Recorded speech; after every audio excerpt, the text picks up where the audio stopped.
বলছি কি তো যা পারিস কর, তো মদ খা গেঁজা খা যা ইচ্ছা কর, আমরা কিচ্ছু বলবো না, কিন্তু আমাদের ঘাড়ে চাপিস না, ওটাও দরকার আছে।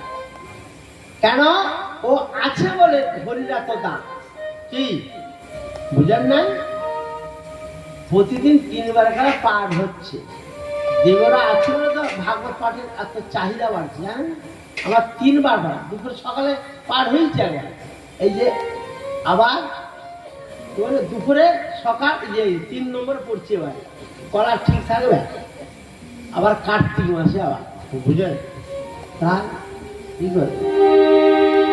ওই জন্য দেবদেবীরও প্রয়োজন আছে, পাশাপাশি কোনটা নেব কোনটা নেব না এটাকে আপনাকে বিচার করতে হবে। কারা বিচার করবে? যাদের স্বীকৃতি আছে তারা বিচারটা করে নেবে, এটা থেকে এটা ভালো, গুড বেটার বেস্ট আছে কিনা, বুঝলেন? পড়াশোনা করছেন বেশ।